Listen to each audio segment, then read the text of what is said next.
નમસ્કાર મિત્રો, આપણી સાથે કોણ છે? ગોપુભાઈ, જે ગોપુ બ્લોગ તરીકે ઓળખી છે, આખા ગુજરાત એમને ઓળખે છે ગોપુ બ્લોગ તરીકે. તે પહેલાં સાયકલિંગ કરતા હતા. સાયકલ પર તેમને 4 ધામ યાત્રા, 12 જ્યોતિર્લિંગ અને યાત્રા પૂર્ણ કરેલી છે. અને આજે તે મહીસાગરથી ચાલતા રણુજા નીકળ્યા છે.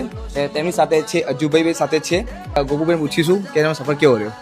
આજે મારી યાત્રાના કમ્પ્લીટ 13 દિવસ થઈ ગયા છે અને હું નીકળ્યો છું મારા ઘરેથી તો રામાપીરના મંદિર સુધી, એ બી અખંડ જ્યોત લઈ અને ખુલ્લા પગે.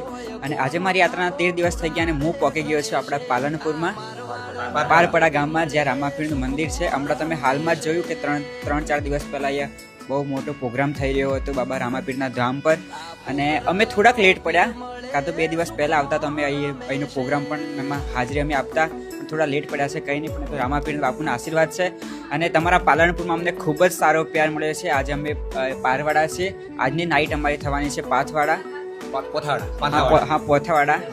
તો તમારા બધાનો ખૂબ ખૂબ આભાર. બાકી બધાને જય રામાપીર. જય રામાપીર. તો મિત્રો, જો તમને એમને મુલાકાત કરવી હોય તો આજની રાત એ પાંથાવાડા રોકાવાના છે, તો તમને મુલાકાત જરૂર કરજો.